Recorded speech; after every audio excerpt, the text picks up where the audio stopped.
ఒక కోతికి చిన్న కురుపైంది. కురుపైతే అది గోకింది. గోకిన తర్వాత అది కొద్దిగా పెద్దదయింది. ఈ లోపులో మిగతా కోతులు కూడా వచ్చి ఏమైందని చెప్పి అవి కూడా గెలకటం మొదలుపెట్టినాయి. అది కాస్త పెద్దదై కూర్చుంది. అది ఏమైందనేది చివరిలో చెప్తాను. ఒక ప్రొఫెసర్ గారు హైదరాబాద్ స్టూడియోలో కూర్చొని ఢిల్లీలో జరిగిన సమావేశం గురించి ఒక స్పెక్యులేషన్ చేశారు విశ్లేషణలో భాగంగా. అది కాస్త బెడిసికొట్టేది. అది ఒక రెండు ప్రధాన పార్టీల మధ్య ఆంధ్రప్రదేశ్లో చిచ్చుకి కారణమయ్యే పరిస్థితి ఏర్పడింది. ఎంతో మేధావి అయిన ప్రొఫెసర్ గారు వెంటనే ఆ మాటలు ఉపసంహరించుకున్నారు. ఈ లోపల ప్రభుభక్తి పరాయణులు, సోషల్ మీడియాలో పని పాట లేకుండా ఉండేవాళ్ళు, చిచ్చు పెడితే ఆ అగ్గి రాజేసుకుంటుంటే దాని నుంచి చలి కాసుకోవాలనుకునేవాళ్ళు, దాని మీద ఎండాకాలం కాబట్టి టీ పెట్టుకుందాం అనుకునేవాళ్ళు, వీళ్ళందరూ మోపై దాన్ని కంపు కంపు చేశారు. దానికి ఆంధ్ర తెలంగాణ అనే వివాదం ఇచ్చారు. ఆంధ్ర విషయాల మీద తెలంగాణ ఆయన మాట్లాడటం ఏంటి అన్నారు. దానికి ప్రొఫెసర్ గారు స్పందించి మాకు మాట్లాడే హక్కు లేదా అని వారు తెలంగాణ గొంతులు నొక్కుతారా అన్నట్టు మాట్లాడారు.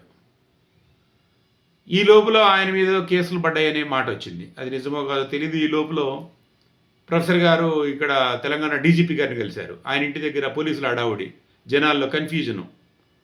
ఇంతలో తెలంగాణ గొంతుకుల మీద ఆంధ్ర పోలీసుల ఉక్కుపాదము ఎందుకు అన్నట్టు ఒక బ్యానర్ పెట్టి ప్రెస్ క్లబ్లో ఒక రౌండ్ టేబుల్ మొదలైంది.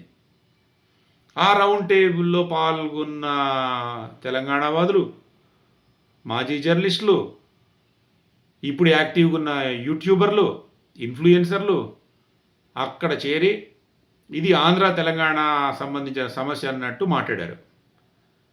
ఆంధ్ర నాయకులు ఏకిపారేశారు. ఆంధ్ర డిప్యూటీ సీఎం పవన్ కళ్యాణ్ గారికి ఎంతమంది భార్యలు ఉన్నారు, ఆయన ఏం చేశాడు, ఆయన ప్రొఫెసర్ గారి గోటికి సరిపోతాడా లేదా, ఇవన్నీ మాట్లాడారు.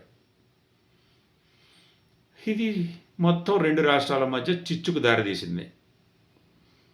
ఇది ఎడతెగకుండా సాగుతున్న సమస్య అయిపోయి కూర్చుంది. ఇంతలో 12వ తెలంగాణ అవతరణ దినోత్సవం వచ్చింది. తెలంగాణ సక్సెస్ఫుల్గా విడిపోయి 12 ఏళ్ళు అయింది అని. ఈ సందర్భంగా చేసుకోవాల్సింది ఏంటి? రివ్యూ. ఏం సాధించాము, ఏం సాధించాలా, అది పోయింది. ఈ లోపల అక్కడ ఉన్న యువరాజు గారు ఏమన్నారంటే ఈ సోకాల్డ్ జర్నలిస్ట్ అని అన్నారు ఈ ప్రొఫెసర్ గారిని.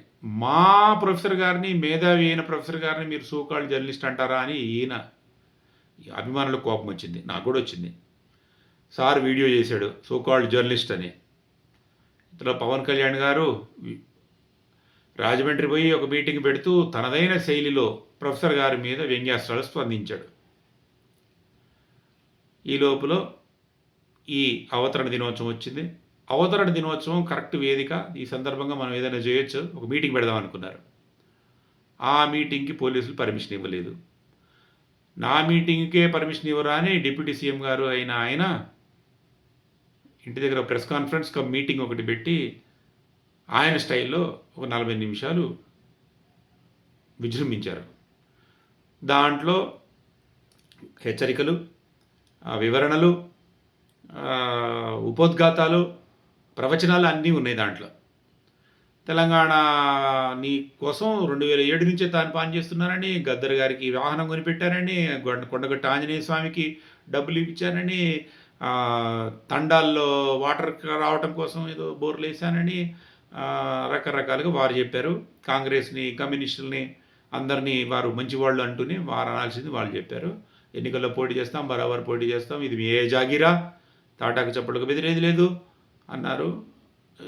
అంతా అయిపోయింది. దానికి ప్రతిస్పందనగా ఈరోజు మళ్ళీ అదే సోమాజిగూడ ప్రెస్ క్లబ్లో జరిగిన ఒక మీట్ ది ప్రెస్లో బీఆర్ఎస్ నాయకుడు స్పందిస్తూ పవన్ కళ్యాణ్ గారు నిజంగానే ఇది మా జాగీరి అని ఆయన చెప్పాడు. ఇది ఈ రకంగా నడుస్తుంది. ప్రొఫెసర్ కె నాగేశ్వర్ గారు చేసిన వ్యాఖ్యని విరమించుకున్నప్పటికీ గత 20 రోజులుగా జరుగుతున్న వివాదం చూస్తే మన డెమోక్రటిక్ డిస్కోర్సు ఎంత దారుణమైన పరిస్థితిలో ఉందో అర్థమవుతుంది. ఇది బాధ కలుగుతుంది. 2 వైపులా సమస్యలున్నాయి. 2 వైపులా అప్పులున్నాయి. రాజకీయ నాయకులు ఫ్రీబీస్ పేరిట దంచి కొడుతున్నారు.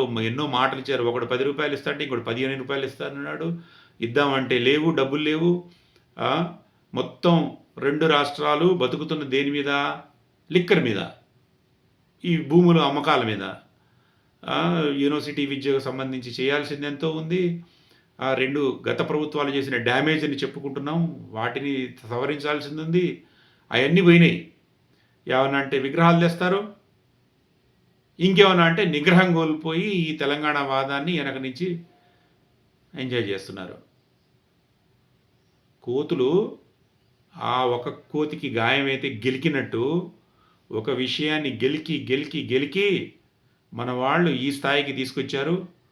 దీన్నే తెలుగులో కోతి పుండు బ్రహ్మరాక్షసి అంటారు. మనం ఈ సోషల్ మీడియా వేదికగా కోతుల్లాగా బ్రహ్మరాక్షసుల్లాగా ప్రవర్తిస్తే జనం ఏమనుకుంటారు? ఈ పరిస్థితి ఎప్పటికైనా మారుతుందా?